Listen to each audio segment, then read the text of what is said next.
Marcelo, só um minutinho que eu estou tentando ajeitar aqui a câmera para parecer que a gente está aqui numa sala com bastante gente, só um pouquinho. Tá joia.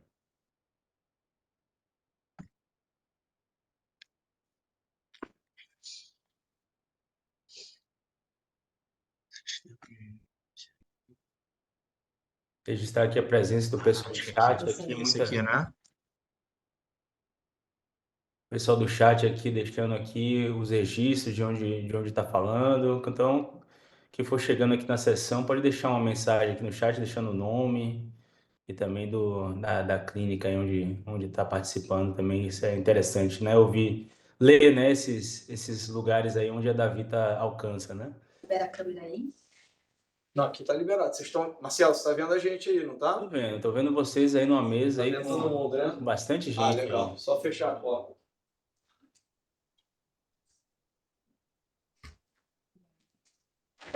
Sim, bom, passou o computador.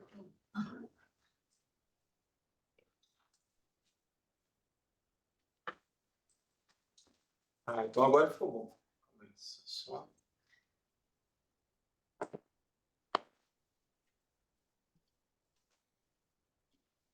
Legal, tô vendo aqui no chat assim, cidades de todas as regiões do país. Bacana aí a presença de todos. Bruno, você quer ter uma mensagem aí para o pessoal? Tem sim. Marcelo, obrigado. Daniel, obrigado. Laís, obrigado. Pessoal, sejam muito bem-vindos.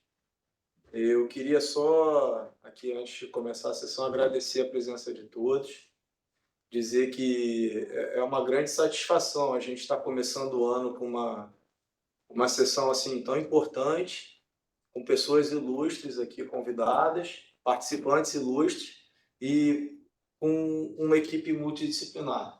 Então, assim, é um projeto que a gente vem tornando ele cada vez mais robusto e a gente vem tentando envolver não só o time médico, mas como as equipes multidisciplinares, o time de enfermagem, assim, assistente social, fisioterapeuta, todos que trabalham com a gente,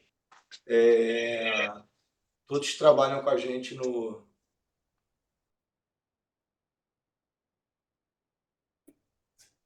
todos trabalham com a gente no dia a dia. E hoje é uma grande satisfação, porque a gente, né, mostra como a gente vem trabalhando aqui dentro. A Evelyn, que é a diretora nacional do time de enfermagem da Davita, está presente na sessão. E, e a gente está fazendo a nossa primeira sessão também aberta, onde a gente convidou qualquer profissional de saúde, independente de ser da Davita ou não, a participar. E a gente acha isso muito importante, porque informação boa sempre deve ser disponibilizada para todos terem acesso. Então, eram essas mensagens. Dar um feliz ano novo aí para todos e dizer que a gente vai seguir nesse formato daqui para frente, tá bom? Marcelo, segue aí, meu amigo. Joia, Bruno. Muito obrigado aí pelas palavras. Realmente é uma mensagem importante. Afinal, a gente está começando o nosso projeto com a nossa primeira sessão aberta, né, para toda a comunidade nefrológica. Então, aqui, já iniciando essa apresentação da sessão, queria dar boa noite a todos os presentes, e são muitos de vocês aqui do Brasil inteiro, né, presentes nessa sessão nacional da Vita. E essa sessão é dedicada a um tema que é de extrema importância para a nossa comunidade da nefrologia, né? A gente vai falar das infecções relacionadas ao acesso vascular de diálise. A gente sabe que a qualidade de vida dos nossos pacientes em diálise depende significativamente de segurança e eficácia dos nossos acessos vasculares, mas, infelizmente, né, as infecções relacionadas a esses acessos representam um desafio constante, né? Então, a gente tem que estar sempre atento, né, e utilizar das melhores práticas. Isso demanda nossa atenção e esforços contínuos para garantir essa assistência. Então, a mim é uma grande honra, né, estar aqui presente nessa primeira sessão de 2024, primeira sessão aberta, e é de grande responsabilidade, né, que a gente está coordenando a sessão. Eu vou dar boas-vindas para o Dr. Daniel Wagner Santos. Ele é médico infectologista e representa o Hospital Universitário da Universidade Federal do Maranhão. Ele também trabalha no Hospital UTI da Rede Dor. Então, seja muito bem-vindo, Daniel. e também a competente enfermeira Laís Santos, que é responsável técnica de enfermagem da unidade da Davita Madalena, em Recife. Né? Eles vão falar aqui sobre os cuidados, né? Daniel vai entrar um pouco mais no aspecto clínico, né? De diagnóstico e tratamento, Laís mais com os cuidados, né? Então, só uns lembretes aqui a todos que estiverem na apresentação. Essa apresentação vai ser gravada, tá certo? E ao longo das apresentações eu encorajo a todos que mantenham as suas perguntas e reflexões para o final, né, das duas aulas, sempre com o áudio e o microfone desligado, tá certo? No momento em que a gente abrir para a pergunta, né, a gente vai solicitar que ou levante a mão aqui, aperta o íconezinho para levantar a mão, ou manda a pergunta no chat que a gente identifica vocês e abre ali para fazer a pergunta, tá joia? A Davita tem um compromisso de liderar na inovação e na excelência dos cuidados com a diálise, né? E essa sessão é um passo importante, né, nessa direção. Então, agradeço a todos, né, que estão aqui presentes e desejo uma sessão produtiva e enriquecedora aí para todos nós, tá joia? Eu gostaria de abrir essa sessão com a enfermeira Laís, tá joia? Que vai falar para a gente sobre os cuidados que tem que ter com acesso vascular dos nossos pacientes em diálise. E, posteriormente, é Daniel dando sequência para os aspectos de diagnóstico e tratamento. Joia? Laís, fique à vontade.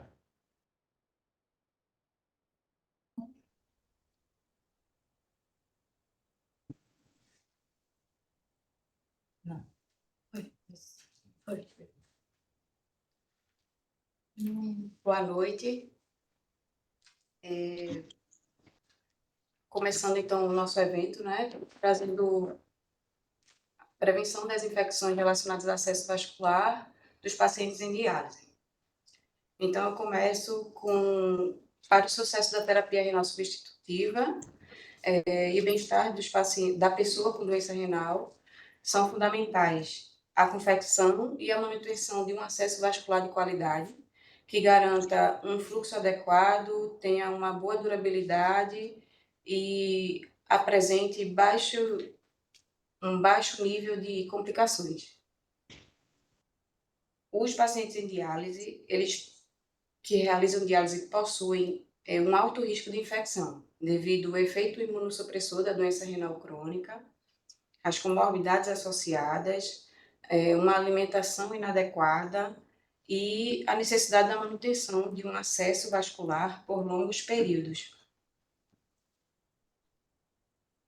E aí, as infecções relacionadas aos acessos vasculares são importantes, pois podem causar bacteremia disseminada ou perda do acesso, e infecções de corrente sanguínea, que apresentam maior mortalidade e custos associados.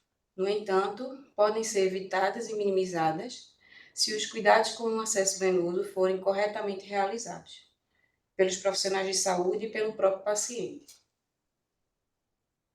E aí, a prevenção das infecções se inicia com práticas educativas envolvendo o paciente acerca do autocuidado com o acesso venoso, pois eles podem realizar, o profissional de saúde realizando ações educativas, o paciente pode praticar ações simples, mas de grande importância para a manutenção do acesso venoso, como a simples higienização das mãos, tanto para o paciente quanto para o colega, né? E através de intervenções educativas, através do profissional de saúde, com uma comunicação clara e efetiva para que o paciente, a pessoa com doença renal crônica, entenda efetivamente aquela mensagem, né? E aí eu trago como cuidados com o catéter, principalmente relacionados à manipulação, né? Assim, a prevenção das complicações infecciosas e preferivelmente que aconteça rapidamente a substituição pela fístula arteriovenosa, que é o acesso ideal. Orientar o paciente a não dormir sobre o catéter, não molhar e proteger o curativo, mantendo limpo e seco, e observar os principais sinais de infecção, né? Umidade, dor, eritema, sangramento, febre e presença de secreção no local.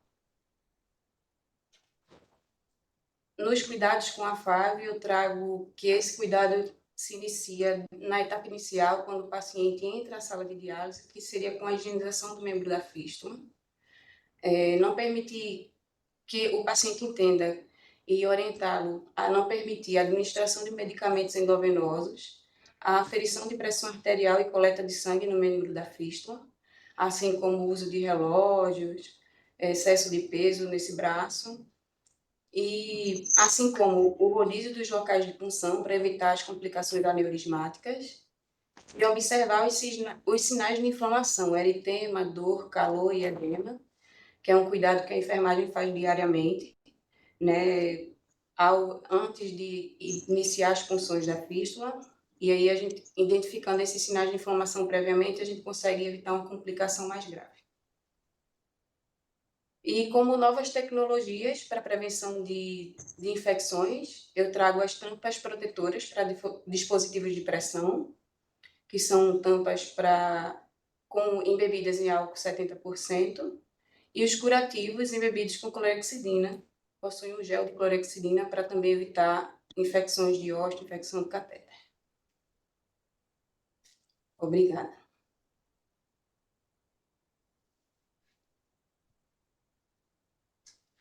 Ok, Laís, muito obrigado aí pela sua explanação. Eu vou passar agora a palavra para o nosso colega Daniel Wagner, né, que vai entrar mais no aspecto de diagnóstico e tratamento, né, de infecção relacionada a catéter. Joia, Daniel, fique à vontade para iniciar quando a sua apresentação estiver pronta aí. Perfeito. Estou só espelhando aqui. Estão conseguindo ver? Estamos sim.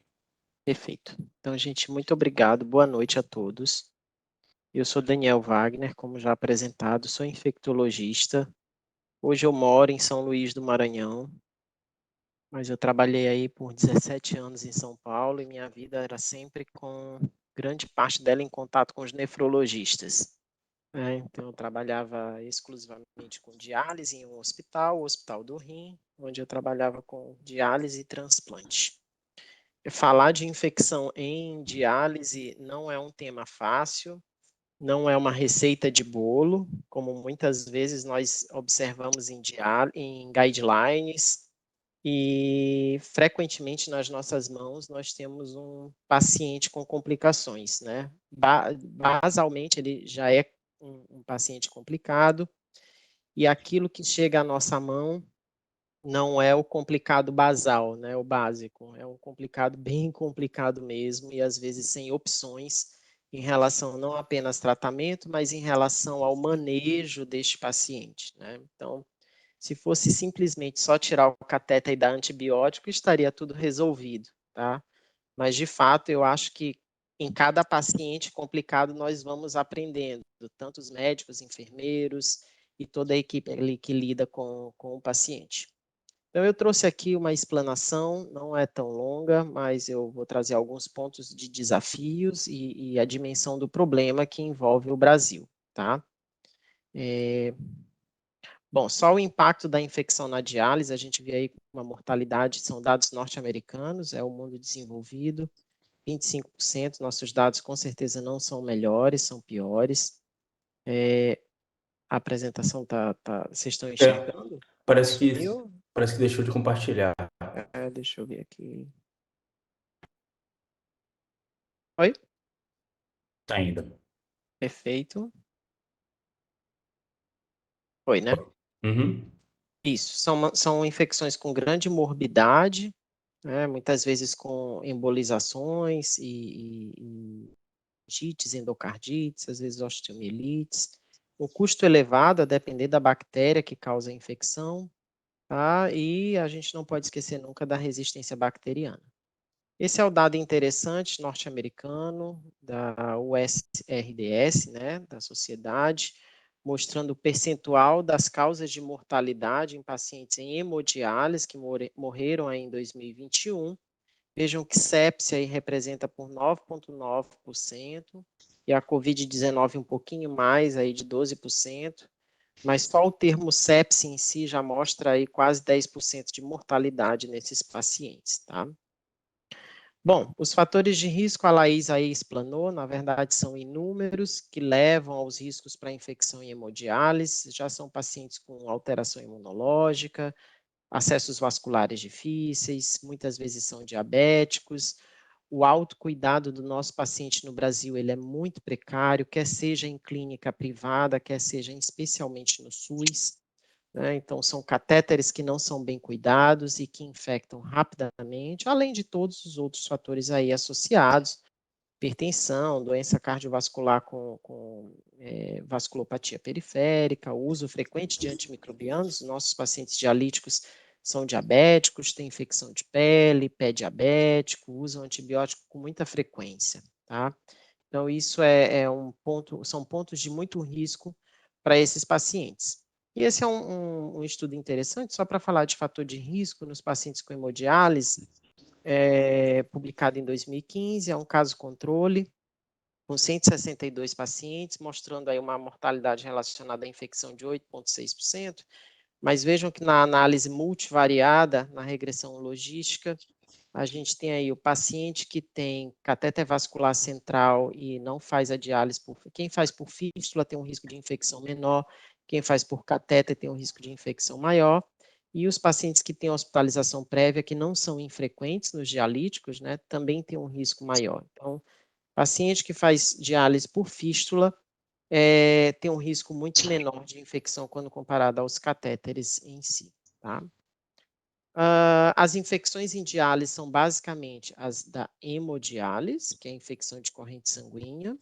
Eu tenho a infecção do local de acesso vascular, que eu vou mostrar para vocês. Infecções virais em dialíticos, e aí a gente tem hepatite B, C, HIV, Covid e diversas outras. Eu tenho a diálise peritoneal, que é um mundo à parte, né, que é a peritonite, a infecção do local de saída do catéter, do Tinkoff, ou a infecção do túnel.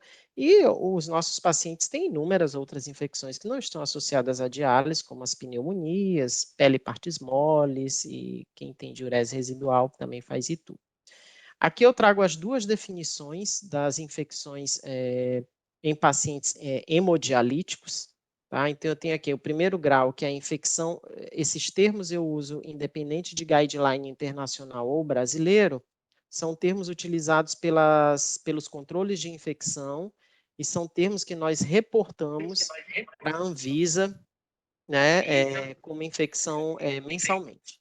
Então, aqui eu tenho infecção do local de acesso vascular, que é o paciente que tem uma hemocultura negativa ou não foi colhida e pelo menos um dos critérios abaixo. O primeiro critério é a saída de pus. Então, paciente que tem saída de pus no sítio de inserção do catéter, ele tem infecção do local de acesso vascular, ponto final. Ou paciente que apresenta dor, rubor e edema no local de acesso, né? Então, tem que ter essa tríade para eu caracterizar a infecção do local de acesso. E isso, obviamente, com hemocultura periférica, ou até, como eu vou falar depois para vocês, escolhida pelo circuito ou do catéter vascular negativo, tá? Então, aqui a gente sempre inclui as infecções de orifício de saída, de túnel, do catéter, fístula, fístula com enxerto, o que quer que seja, que é o local onde você funciona para realizar a diálise, é o local de acesso vascular, tá? E para eu não ficar falando que um paciente tem uma infecção atrás da outra, entre uma infecção e outra, eu tenho que ter pelo menos uma diferença aí de 3 semanas, que são 21 dias, para ser considerado um novo evento, tá? Esses são os dados de São Paulo, são dados mais bem consolidados, com as taxas mensais aqui de infecção do local de acesso vascular por 100 pacientes mês. Aqui são 3 cores, o catéter, a fístula é o verdinho, vejam que são valores bem baixos aí ao longo do ano, no ano de 2021. O vermelhinho é o catéter permanente, que é o de longa permanência, né, o Permicat, que muitas vezes vocês utilizam. E o temporário, que é o catéter vascular central, o Chile, o não tunelizado, e aí a gente tem taxas bem maiores, né? O segundo cenário de infecção é aquele paciente que tem infecção de corrente sanguínea, com a hemocultura positiva. E eu tenho duas terminologias utilizadas no sistema de vigilância do Brasil. O primeiro deles é a bacteremia associada ao acesso vascular, que é um paciente sintomático, ele pode ter só febre, pode ter só calafrio, ou pode estar num quadro grave com instabilidade hemodinâmica, mas o simples calafrio durante uma sessão de diálise e que te leva a uma coleta de hemocultura, se essa hemocultura ela é positiva, quer seja colhida de veia periférica, de acesso de qualquer via do catéter, ou das linhas de hemodiálise do circuito, isso é uma bacteremia associada ao acesso vascular, tá? E ele, obviamente, não pode ter sintomas ou sinais de infecção em outros sítios, um pulmão, uma pele partes moles, urina, osso, o que quer que seja. E eu tenho um outro grupo que é chamado de infecção de corrente sanguínea relacionada ao acesso vascular. Então, o primeiro é a bacteremia associada, onde eu tenho hemopositiva, e não interessa se o catéter está hiperemiado, com dor, com saída de secreção. Quando eu tenho a associação com essas outras questões, aí eu digo que ela é relacionada ao acesso vascular.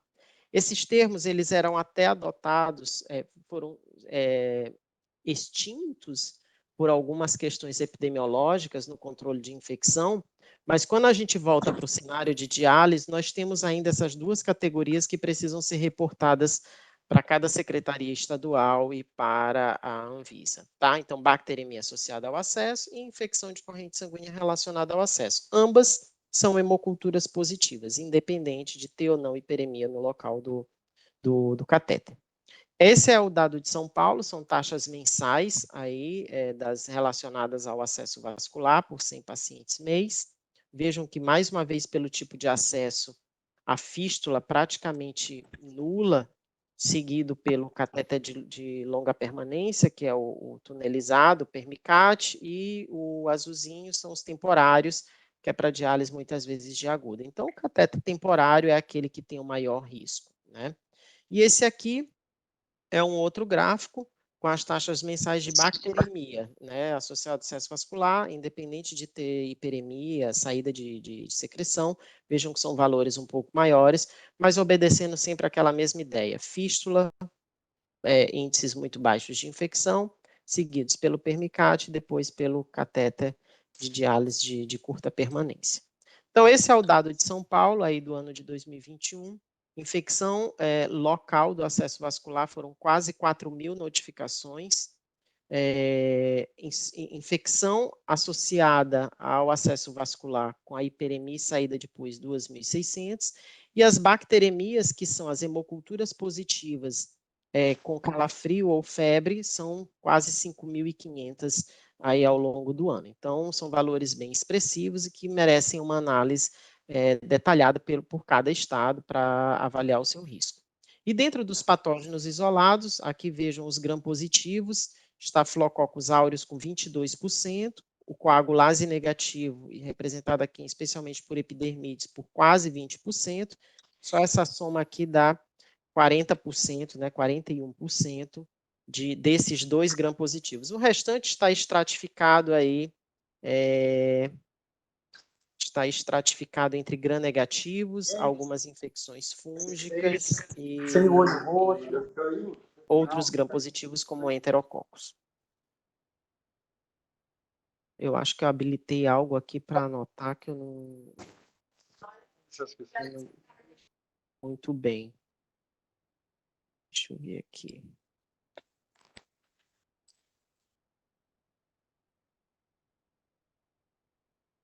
Pronto. Acho que foi.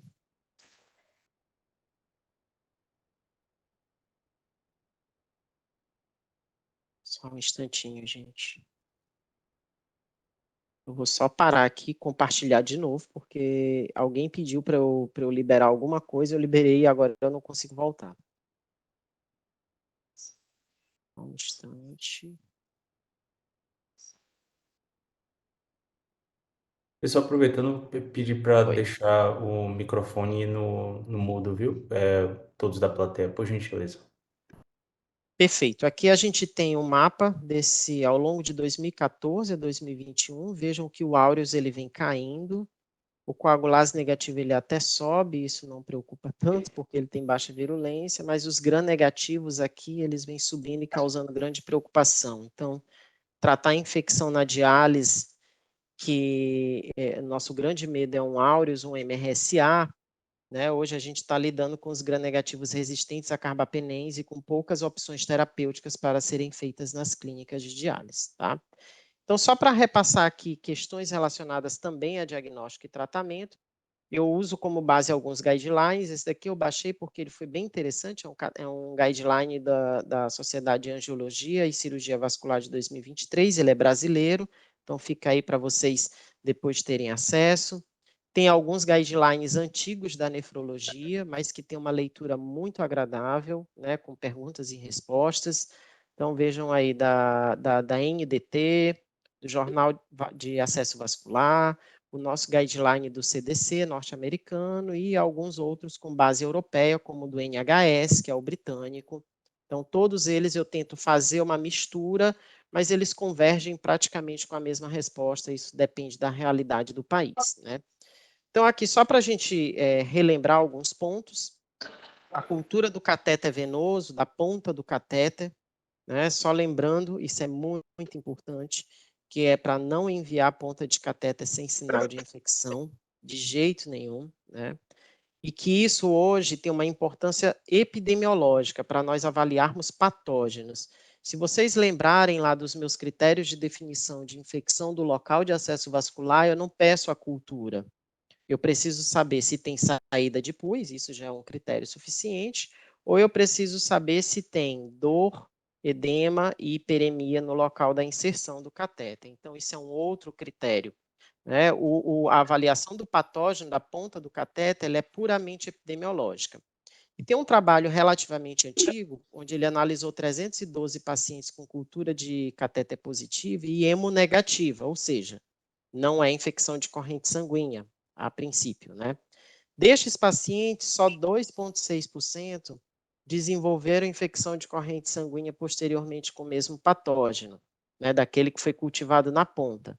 Então, sugerindo que talvez a gente gaste muito dinheiro, né, custo e tempo, enviando ponta de catéter para fazer diagnóstico de infecção de sítio de inserção, né, a não ser que seja de importância epidemiológica. Então, eu, como infectologista, preciso liberar um perfil epidemiológico e dizer como o meu hospital e a minha clínica de diálise está. Ok. Mas esse aqui é um recado para que se evite o envio de pontas de catéter que não tem hiperemia, não tem saída de secreção purulenta, não tem edema, não tem dor, não tem nenhum motivo, né? Isso não vai te trazer benefício nenhum. Alguns guidelines, isso traz até um pouco de irritação no meio da infectologia, que padronizam a bacterioscopia e a cultura da secreção purulenta que sai do ósseo vascular, mas isso precisa ter uma coleta muito bem feita em um laboratório que possa analisar e fazer essa cultura também de uma forma adequada, né? Para que a gente não tenha colonizantes de pele e passe a fazer tratamentos empíricos que não estejam aí guiados realmente com essa cultura.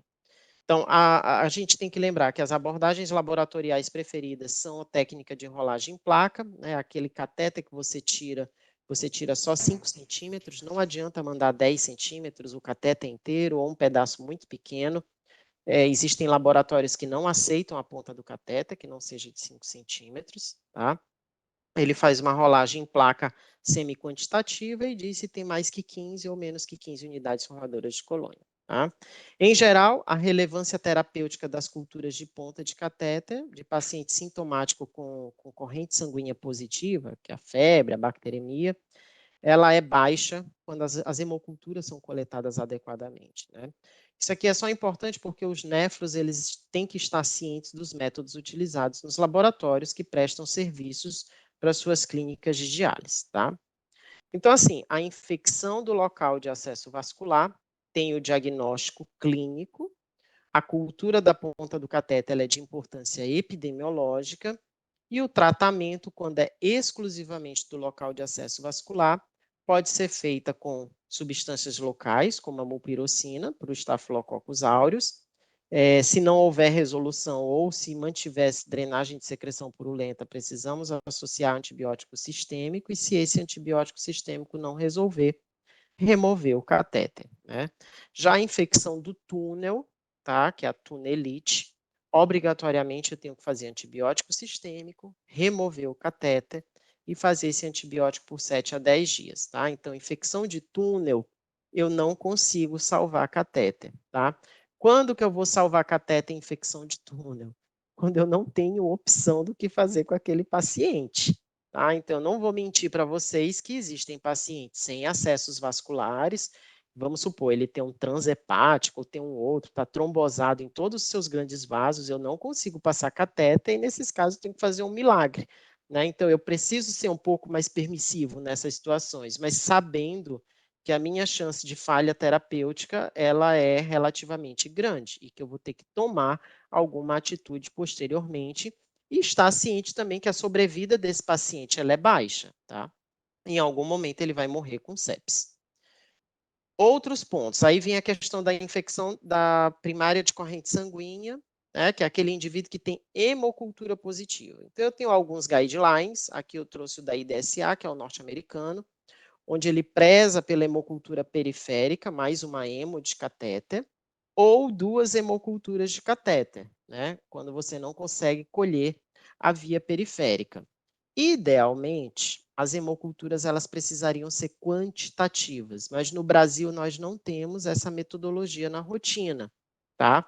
Então, o que eu uso de forma alternativa são aquelas diferenças do tempo de positividade da hemocultura do catéter e aquela colhida periférica, né? E eu tenho que ter aí positiva pelo menos 2 horas, a periférica, né, depois da hemocolhida do catéter. O catéter positivo é mais rápido, mas a gente tem que lembrar que essa definição ela foi feita para longa permanência, em pacientes que faziam outro tipo de terapia, eram os oncológicos, etc. Mas é aquilo que a gente usa na prática, tá? Já eu tenho um outro critério, que é de sociedade europeia, que ela mostra que é difícil implementar em hemodiálise esse critério da sociedade norte-americana. Então, assim, hemocultura periférica nem sempre é possível. Os pacientes têm acessos ruins, eu preciso evitar punções excessivas, porque a quantidade de pacientes ou a quantidade de vezes que um paciente tem calafrio e febre durante a diálise não é pequena. Né? Então, mesmo um paciente, ele vai passar em algum momento na vida por isso.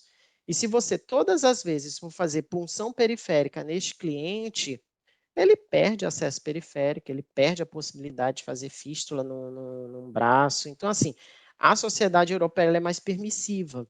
Então, ela diz assim, febre todas as vezes que esses pacientes fazem febre, quase sempre é durante uma sessão de diálise. Ele não está fazendo febre em casa porque ele está gripado, porque ele está com pneumonia, alguma coisa. Então, assim, hemodialítico que faz febre, né, mais de 90% das vezes a febre é porque ele está fazendo uma sessão de diálise, tá? E essa sociedade europeia, ela põe que se um catéter de hemodiálise ele não for removido, essas hemos elas podem ser obtidas durante a diálise através do circuito, né, que aí vocês dominam muito bem essa forma de coleta, né, e ele mostra que essa coleta ela é totalmente realista e é um método prático para diagnóstico de infecção primária de corrente sanguínea. Por quê? O circuito, ele simula a vida. O sangue está em alto fluxo ali e está em contato com o catéter vascular central e em contato com aquilo que está dentro do teu vaso. Então, assim, é natural que você tenha a representatividade do que acontece no corpo com aquele sangue que você coleta do circuito. É diferente de um paciente que não está ligado na máquina de diálise e que ele está em repouso e ele faz febre, e eu digo, ó, colhe uma hemo do catéter. Então, assim, o catéter está em repouso, não está ligado num turbilhonamento de sangue, e, portanto, eu posso representar somente colonização ali do catéter, tá? O que eu estou falando aqui, ó, colhe a hemo do circuito, né, de diálise, é quando ele está em atividade, ele está circulando ali, e aquele sangue que está circulando realmente representa aquilo que está presente, aquilo que existe no vaso sanguíneo do paciente, tá? Então, assim, não esquecer também que quando o catéter ele permanece no lugar, eu preciso ver outros focos alternativos de infecção, baseado na história clínica, em exames, né, porque esse paciente nem sempre tem infecção de corrente sanguínea por causa do catéter, ele pode ter por causa de outras coisas. Então, depois eu passo, tem uma literatura daquelas que eu mostrei para vocês, esse é um artigo bem interessante, ele discute 2 casos, e ele sumariza com o manejo do paciente com hemodiálise, com infecção relacionada ao catéter, e eu achei esse fluxograma bem interessante porque ele resume aquilo do que vocês vivem no dia a dia. Então, assim, suspeita de infecção de corrente sanguínea relacionada ao catéter, que é um indivíduo que tem febre, que tem calafrios ou tremores, e que tem saída de secreção purulenta, ou no ósseo ou no túnel, eu tenho que obter culturas. Essas culturas, elas podem ser periféricas, das vias do catéter ou do circuito, quando ele está em atividade ali durante a sessão de diálise, tá? E aí eu tenho 2 fluxos, tá? O primeiro, que é o manejo do antibiótico, e o segundo é o manejo do catéter. O manejo do antibiótico, eu vou ter que ver se essa infecção ela é não complicada ou complicada. A não complicada, que é essa aqui da esquerda, é aquele indivíduo que responde rapidamente ao antibiótico, você dá as doses de antibiótico, em 1, 2 dias ele está bem. Ele não tem evidência de infecção metastática, nem endocardite, nem osteomielite, nem endoftalmite, nem a espondilodicite, etc. E é um indivíduo que está estável hemodinamicamente. Esse indivíduo ele vai fazer um tempo de tratamento aí de 2 semanas, tá? A gente vai discutir o que fazer com o catéter, tá? E o indivíduo que é complicado é aquele que está instável, hipotenso, que a febre persiste, né? A despeito da antibiótico terapia, que mantém episódios de bacteremia, tremores, a despeito do antibiótico, ou que tem evidência de infecção metastática, que são aquelas que eu falei para vocês. Esse daí está complicado, ele vai fazer mais que 4 semanas de antibióticos, podendo chegar a 6, 8 semanas e às vezes até 3 meses.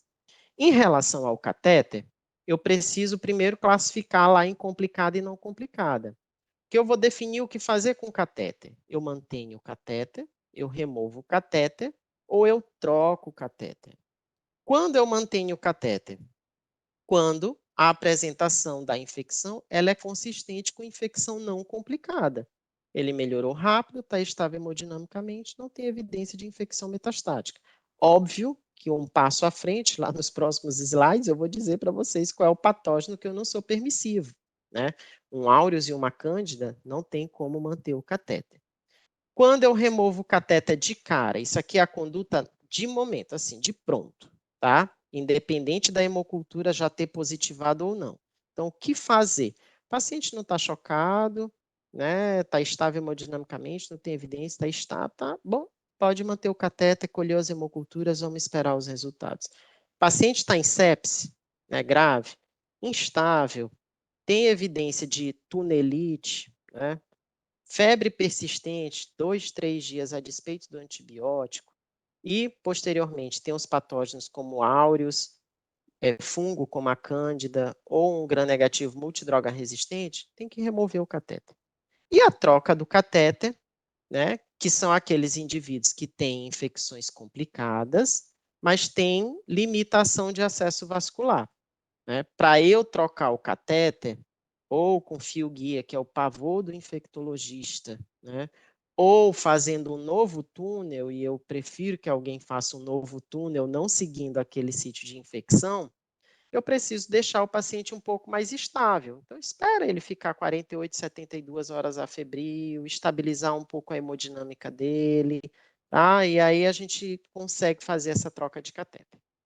Então, assim, a remoção do catéter de longa permanência na presença de infecção é obrigatória? Aqui eu estou falando de longa permanência, gente, tá? Porque um Shile, um curta permanência, esse aí você troca rapidamente e pronto, ponto final. Estou falando aqui de um Permicate ou de qualquer outro catéter de diálise. Então, depende. Depende da hemodinâmica, da presença de sepsis, da bacteremia, do patógeno isolado, se tem sinal de infecção no túnel, se ele tem falha de acesso vascular, então não tem fórmula de bolo. A gente tem que sentar, avaliar o caso e discutir se troca de imediato, se aguarda um pouco mais ou se eu consigo salvar esse catéter, tá? E a troca do catéter, que é aquela terceira opção, aí tem o fio guia, criação do novo túnel, remover o catéter por completo ou resgatá-lo com selo de antibiótico, tá? Então, esse outro artigo aqui, estou quase finalizando, ele traz muito bem algumas condutas. Então, ele pega aqui esse grupo, que é o catéter não tunelizado, e em pacientes com infecção não complicada, ele estratifica por patógeno. Então, vejam que coagulase negativo, se eu trocar o catéter, eu trato por 5 a 7 dias. Se eu mantiver o catéter, né, aí eu tenho que tratar por 10 a 14 dias, mas tenho que fazer selo de antibiótico. Áureos, tem que remover o catéter, tá? E dar antibiótico terapia sistêmica. Cândida, tem que remover o catéter e dar antifúngico. Gram-negativo ou enterococo, preferencialmente remover o catéter e dar antibiótico sistêmico. Mas existem algumas situações, a depender do paciente, o que não tem acesso de jeito nenhum, eu posso tentar salvar com selo. Mas isso é o não tunelizado. Na maioria das vezes, o não tunelizado eu consigo tirar rapidamente. Eu só consigo salvar um não tunelizado com coagulase negativo. O restante, gente, retira esse catéter, troca por um novo. Quando eu falo de tunelizado, e aí é o catéter permanente, um permicate, por exemplo, a infecção não complicada, não tem osteomielite, endocardite, está com estabilidade hemodinâmica, não é sepse grave, não tem pus lá no túnel, aí eu também tenho que estratificar o patógeno. Catéter coagulase negativo, eu consigo salvar, mas tenho que fazer selo, tá? Tanto para coagulase negativo, quanto para enterococo. Mas assim, enterococo é difícil, né? A gente tenta enquadrar junto lá com coagulase negativo, mas ele tem 60% só de sucesso fazendo selo, tá? Quando eu falo coagulase negativo, enterococo mais ou menos, e os gram-negativos quando ele tem deterioração clínica, tá? Ou recorre da bacteremia. Então, às vezes você fica pensando, poxa, é uma E. coli multissensível, do catéter, de permicate, consigo salvar o catéter? É uma opção. Né? Vamos fazer antibiótico terapia sistêmica e o selo de antibiótico, ou com aminoglicosídeo, quinolona, a gente tem que ver lá o perfil de sensibilidade, tá bom? Porém, áureos, como vocês olham aí, cândida, nem o permicate também eu não consigo salvar, tá? Então, o permicate, o tunelizado, consigo salvar com LOC coagulase negativo e alguns gram-negativos e enterococos, tá? Quando eu falo em gram-negativo, aí você fica pensando, bom, uma pseudomonas, um acinetobacter, uma estenotrofomonas que são não fermentadores, e se for especialmente multidroga resistente, esquece. Você vai recorrer de bacteremia depois, a não ser que você esteja ganhando tempo, né? Você não consegue tirar o catéter agora, na próxima bacteremia dele, você vai ter que trocar aquele permicate, tá bom? Então, assim, não esquecer que selo de antibiótico, tá? Não é utilizado sozinho para tratar a infecção. Tem que estar sempre associado à terapia sistêmica, tá? E a troca do selo de antibiótico, ela é feita em cada sessão de diálise, tá? Após cada sessão de diálise. Existe uma conduta que ela não é sacramentada em guideline, por todos os guidelines, mas alguns recomendam colher uma hemocultura uma semana após o término de tratamento, se o catéter for retido. Se essa hemocultura for positiva, pode retirar esse catéter. Vai ser problema alguns dias a mais, tá? E os estudos já mostram aquilo que nós já sabemos também, que a recorrência de bacteremia ela é mais frequente quando comparada à remoção do catéter, mas a gente não pode esquecer que isso traz um risco de complicação mecânica um pouco maior para quem remove catéter e precisa ser repassado, tá? Então, aqui eu trago uma tabela com os antibióticos que a clínica de diálise deve dispor, vancomicina para os gram-positivos, como MRSA e coagulase negativo resistente à oxa, e enterococcus também resistente à AMP, daptomicina para VRE, que é o enterococcus resistente à vancomicina, algumas clínicas já têm, tá? E para os gram-negativos, ceftazidima, que eu posso fazer durante após as sessões de diálise, né, com uma dose de 1 a 2 gramas, tá? E os aminoglicosídeos, que foram muito utilizados no passado, a maioria das clínicas mantém o uso de gentamicina e amicacina, mas a gente não pode esquecer que tratamento de infecção de corrente sanguínea por gram-negativo com aminoglicosídeo tem um risco de falha muito grande, tá? Então, eu sei que muitas clínicas vão dar vanco e genta, vanco e amica, mas a gente tem que estar preparado para essas falhas terapêuticas, tá? Para gram positivo sensível à oxa, eu não posso dar vanco. Hoje eu tenho a alternativa de dar cefazolina. Então, assim, essa é uma conduta no passado que a nefrologia ela tinha demais. Independente de o áureo ser sensível ou resistente à oxa, é mais confortável porque você dá na diálise a vancomicina. A cefazolina para o estáfilo áureo sensível à oxa, ou MSSA, é melhor terapia. Então, eu posso fazer, ao invés da vanco, 3 vezes por semana, eu faço cefazolina e tem estudo validando a prática e com maior erradicação, obviamente, das bacteremias, tá? Essa é uma outra tabelinha com os antibióticos em lock, ok? E aqui, só para a gente falar dos nossos desafios, é um resuminho. A gente tem que fazer diagnóstico correto, tentar colher a hemoperiférica, tá? Se não, eu colho a das vias do catéter e do circuito da máquina quando ele está ligado. Eu tenho que ter a minha epidemiologia das infecções, tá? As hemoculturas precisam ser planilhadas na clínica para você saber aquela sua cidade, aquela sua clínica, como é que as coisas estão. Eu preciso rever aí o meu formulário e a minha disponibilização de drogas nas clínicas. É vanco, é cefazolina, é genta, é amica, é dapto.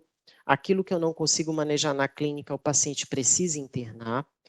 Eu preciso monitorar nível sérico de vanco. No Brasil, isso não é uma realidade na clínica de diálise, os países desenvolvidos são. Padronizar uma terapia de selo, para ninguém fazer da própria cabeça o seu selo de antibiótico e procurar uma formulazinha que encontrou na internet fazer. A clínica tem que ter a sua tabelinha lá orientando o selo com heparina e todos os antimicrobianos. Tenho que ter um suporte especializado para debater casos com especialistas, compartilhando condutas, os nefrologistas, os doenças infecciosas, infectologistas, nem sempre é fácil.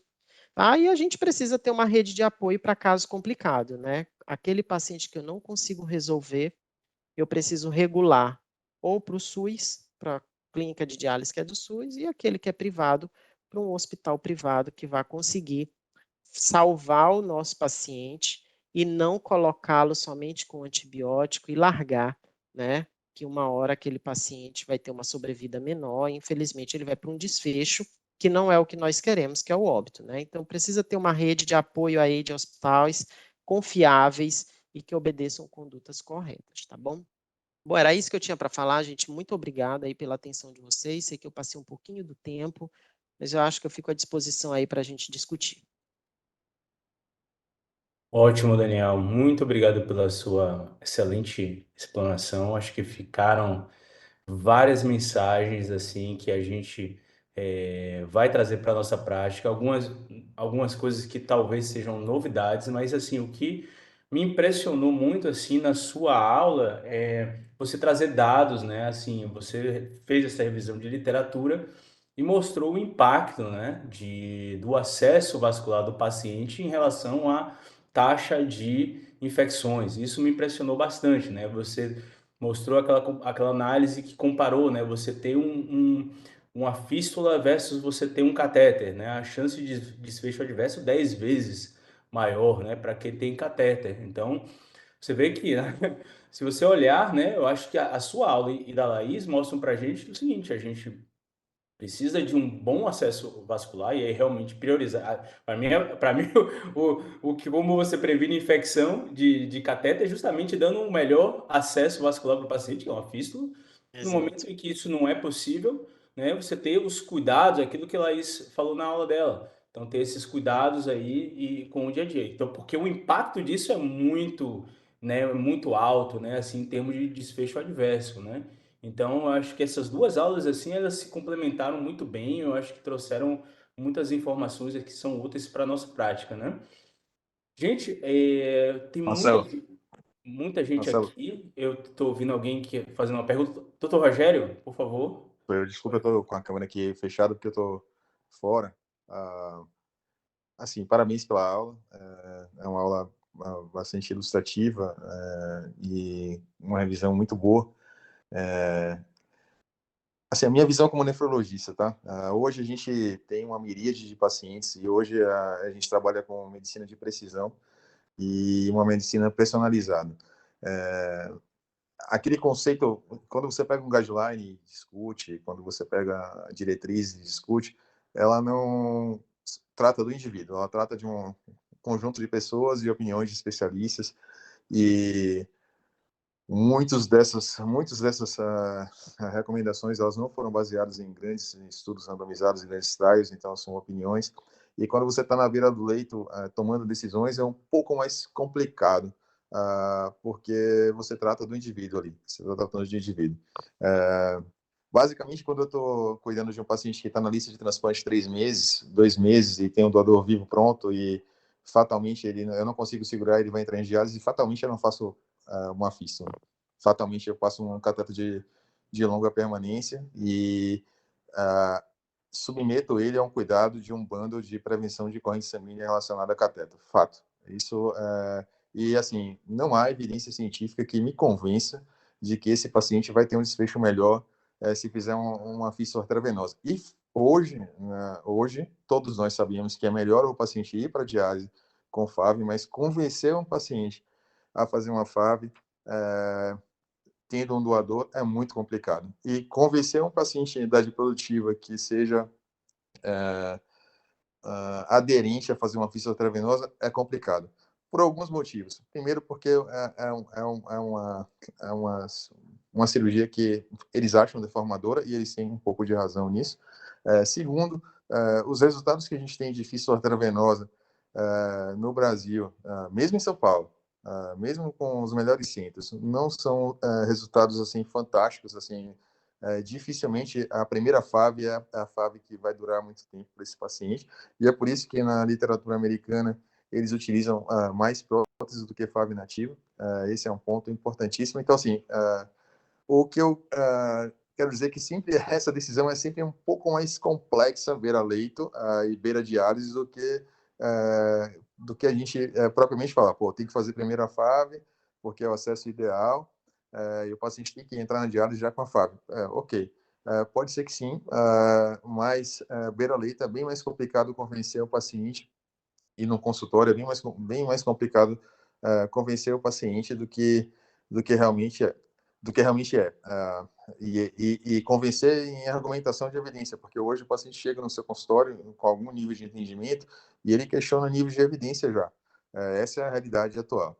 A segunda coisa é quando a manipulação de um cateter venoso central, mesmo que seja de longa permanência, assim, eu nem falo, quem trabalha com cateter de curta permanência, realmente em diálise hoje, é um absurdo, mas quem trabalha com longa permanência e vê manipulação nas clínicas de diálise, as manipulações são muito, muito restritas. Infelizmente, e eu acho que isso é uma tarefa nossa para a Davita, porque a gente com doentes de 80, 90 anos, vai ser quase impossível fazer FAVs de boa qualidade. A gente precisa implementar um time de prevenção de corrente sanguínea relacionada a catéter e um bando de prevenção de infecção, que acho que, para uma instituição da grandeza que é, do que se trata, isso precisa ser treinado e isso precisa ser motivado. Porque vão ter exceções e essas exceções vão existir sempre. A gente vai sempre existir pacientes com cateter venoso em diálise. E a terceira coisa que é muito, muito, muito importante também são os laboratórios de microbiologia. Não é todo lugar que tenha a tecnologia de São Paulo, não é todo lugar que eu vou ter um MALDI-TOF para dar uma bacteremia em 8 horas, identificar a bactéria em 8 horas e eu vou conseguir ter uma escolha adequada de antibiótico. Por exemplo, a gente pode ter aquele sáfilo hipoglose negativo, Ludogonovix, alguma coisa assim, que parece o Staphylococcus. Lugdunensis. Exatamente, que parece que parece estáfilo e se comporta como Staphylococcus, e aí você vai ter que tirar o cateter de todo jeito, que ele não vai funcionar bem. Enfim, não vai ser todo lugar que eu vou ter isso. Então, a minha perspectiva, e eu acho que uma coisa que é muito, uma mensagem que é muito importante, é que o manejo do cateter venoso numa clínica de diálise, naqueles pacientes que são de exceção, que são pacientes que não podem fazer FAB, e vão ter esses pacientes mesmo, esse manejo deve ser educado, a equipe deve ser educada, deve ter um time multidisciplinar que deve avaliar. Assim, na minha prática de nefrologista, parece que o cara fez uma FAB e a FAB ali está a vida toda. Não, eu não vejo um bundle de manutenção de FAB de boa qualidade, então o paciente acaba ficando sob risco de ter uma estenose e não ser avaliado de forma adequada. Muitos têm pseudoneurismos e não são avaliados de forma adequada pregressamente e acabam precisando de um cateter, uma vez que ele já teve uma FAB e essa FAB era de boa qualidade. Então, acho que como uma missão para nefrologia, e a FAB tem que ser vista de uma forma diferente. Ela tem que ter um bando de manutenção da FAB e aqueles pacientes de transfusão precisam de um bando de prevenção de cateter. Para o futuro, existem tecnologias de machine learning e inteligência artificial que podem predizer o risco desse paciente de precisar ou não de FAB, de ter benefício ou não de FAB, e do risco de infecção relacionada a cateter. Acho que a gente precisa avançar nisso. Numa empresa que tem 20 mil pacientes em hemodiálise, no mínimo, a gente tem que avançar para isso. Concordo. Quando você pega um centro, por exemplo, do centro do HC. Rogério, se interrompendo rapidinho, assim, só para aproveitar aqui o tempo dos nossos convidados, você teria alguma pergunta assim para fazer para Pronto, é isso que eu ia terminar aqui, Marcelão. Então, entender as características regionais que a gente é cometido e que é a característica regional de uma empresa como essa.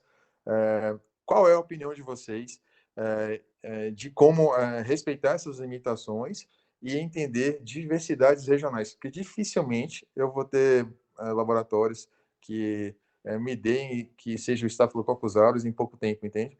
Então, e a escolha, em muitos lugares eu não vou ter vanco e ceftazidima e eu não vou ter vancocinemia. Então, eu não vou conseguir fazer a coisa de forma correta. Então, como vocês entendem essa diversidade regional do Brasil e qual é a recomendação de vocês de uma terapia individualizada mais do que uma terapia guiada por guidelines? Para finalizar, essa é a minha sugestão. Tá joia. Daniel, você pode responder? Eu queria, na verdade, assim, falar que muitas vezes a gente pode falar das limitações regionais. Confesso, hoje eu estou em São Luís e, embora seja uma capital, existem limitações, tá? Mas a gente não pode esquecer que a gente precisa lutar pela melhoria dos locais. Então, hoje eu consigo te dizer que as clínicas de diálise aqui, em especial a própria Davita, outras privadas, eu não conheço exatamente a Davita aqui, né? Eu sei que eles chegaram agora há pouco, vocês chegaram agora há pouco. E outras clínicas privadas, ou de pequeno porte ou grande porte, elas estão com um suporte de laboratórios de microbiologia muito bons, né? Então, aqui, pelo menos, e também as públicas. Então, assim, os laboratórios do sistema público aqui em São Luís do Maranhão, nós podemos ter todas as mazelas do mundo, mas os dois principais laboratórios que dão suporte aqui, eles têm MALDI-TOF como identificação, né? E quem não tem MALDI-TOF tem uma automação, um Vitek ou um Fênix. Então, assim, isso vem de muito trabalho, né? É óbvio que vem uma militância aí, por exemplo, de infectologistas ou outras pessoas e que trazem melhorias para os locais, tá? Então, eu cheguei aqui há 2 anos e meio, isso já existia há 5, enquanto tem inúmeros hospitais em São Paulo e laboratórios sem MALDI-TOF, tá? Então, eu fiquei bem surpreso e bem feliz com isso. Então, só para lembrar, eu posso não precisar da vancocinemia, né? Então, pensando assim, na identificação, precisamos trabalhar pensando nas melhorias, ok? Não dá para eu trabalhar num local fazendo diálise, numa rede de grande porte, onde eu faço hemocultura com tioglicolato, que é um frasquinho do passado, que deve existir em muitos interiores. Segundo, o teu formulário de dispensação de antimicrobianos, ele é bem restrito, né? Vanco, ceftazidima, cefazolina e aminoglicosídeo, isso daí não é mistério nenhum, né? Então, não ter ceftazidima ou cefazolina, ter só vanco, realmente precisa ser revisto, né? Isso é algo que a gente precisa rever. Então, assim, eu acho que as empresas entram para promover melhorias nos sistemas, e eu acredito na melhoria do sistema, tá? E eu acredito que todos possam trazer ideias que vão melhorar aquele sistema, tá? Então, eu não vou chegar e trabalhar na clínica de diálise eternamente para pensar, ó, eu vou ter só vanco e gentamicina. Não, eu vou trabalhar para que as coisas tenham. Existe preço barato de ceftazidima, de cefazolina, qualquer outra coisa. Eu acho que é educação, como você falou, é lutar por melhoria, é pensar no custo-efetividade e o desfecho do cliente. E na prevenção de infecção, como eu trabalho, são os bundles, como você bem reforçou. Né? O bundle de não de inserção, inserção é algo básico, mas a manutenção do catéter, que é feita pelo técnico e pelo enfermeiro, né, a manutenção de outros dispositivos vasculares, ela é extremamente importante. Então, esse daí, o bundle da fístula, o bundle do catéter. Quando eu for fazer auditoria em clínicas de diálise, eu realmente fico bem surpreso, porque a cuba de higienização da fístula é uma pia comum de cozinha, entendeu? Então, assim, não dá, realmente não dá. A gente precisa trabalhar para dizer, ó, estou notificando que para você melhorar o seu serviço, você precisa de uma cuba legal para higienizar a fístula do seu cliente, né? Eu não posso utilizar heparina com uma agulhinha que fica lá o dia inteiro e todo mundo espetando uma seringa e fazendo a distribuição de heparina aí no teu. Eu tenho em São Luís eu tenho infecção de corrente sanguínea por patógenos que você provavelmente nunca viu. A qualidade da água da ilha aqui, ela é muito precária. Então, existe um trabalho muito grande aí para ofertar uma boa água na diálise, né? As osmoses e as estações de tratamento, elas trabalham bastante, né? Então, assim, eu acho que os esforços de todos é a prevenção, é a manutenção do cateter, é o cuidado da fístula, é a gestão que vai ter que comprar algum pouquinho mais de antibiótico, é a gente investir num laboratório para ter uma identificação de desfecho melhor, é isso. Acho que todo mundo está aí para fazer o sistema melhorar e a gente dar uma diálise melhor para o paciente. Tá joia, Daniel. Eu vi que você respondeu várias perguntas aqui no chat do pessoal. Eu recomendo a todos a darem uma olhadinha aqui, né, as perguntas e as respostas que Daniel acabou fazendo, né, nesse ínterim. Vi aqui também uma mensagem do Dr. Sussumi também parabenizando as aulas, né, de Laís e Daniel também, reforçando a importância de priorizar acesso vascular por FAV. Eu vi aqui também, ó, a gente já passou do tempo, então queria agradecer novamente aqui a presença dos convidados. Eu vi que tem uma mão levantada aqui, eu vou permitir essa última pergunta, vai para a doutora Márcia Martins, que é daqui de Salvador. Tá certo, doutora Márcia? Então, a pergunta, fique à vontade para fazer uma pergunta bem objetiva aqui para finalizar essa sessão. Ok, vocês estão me ouvindo? Muito, muito baixo, doutora. Eu tive medo disso. Eu acho que eu vou preferir fazer pelo chat, mas é um pouco, não é tão grande como as explanações de Rogério, muito bem colocadas por sinal, mas eu trabalho numa clínica agora com 511 pacientes e antes, há pouco tempo atrás, 280. Então eu lhe digo que eu Mandar uma tenho, pergunta tá me ouvindo? muito baixo, bem baixinho. Tenta novamente agora que a gente vai fazer um esforço aqui. Pronto.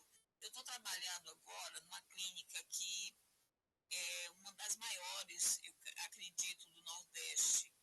511 pacientes, onde eu tenho praticamente, eu peguei a clínica com mais da metade com CVC. CVC entre tunelizado e, pasme, CDL. Então, agora a gente está conseguindo limpar, mas ainda assim, eu pergunto,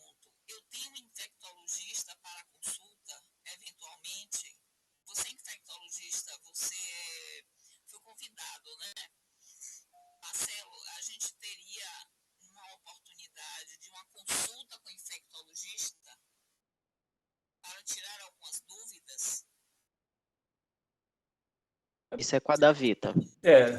Com a Davita. Isso, Pode repetir? não, eu estou ouvindo, sim, eu ouvi sim. Não, isso é uma coisa que a gente pode desenvolver, né? Esse tipo de relacionamento.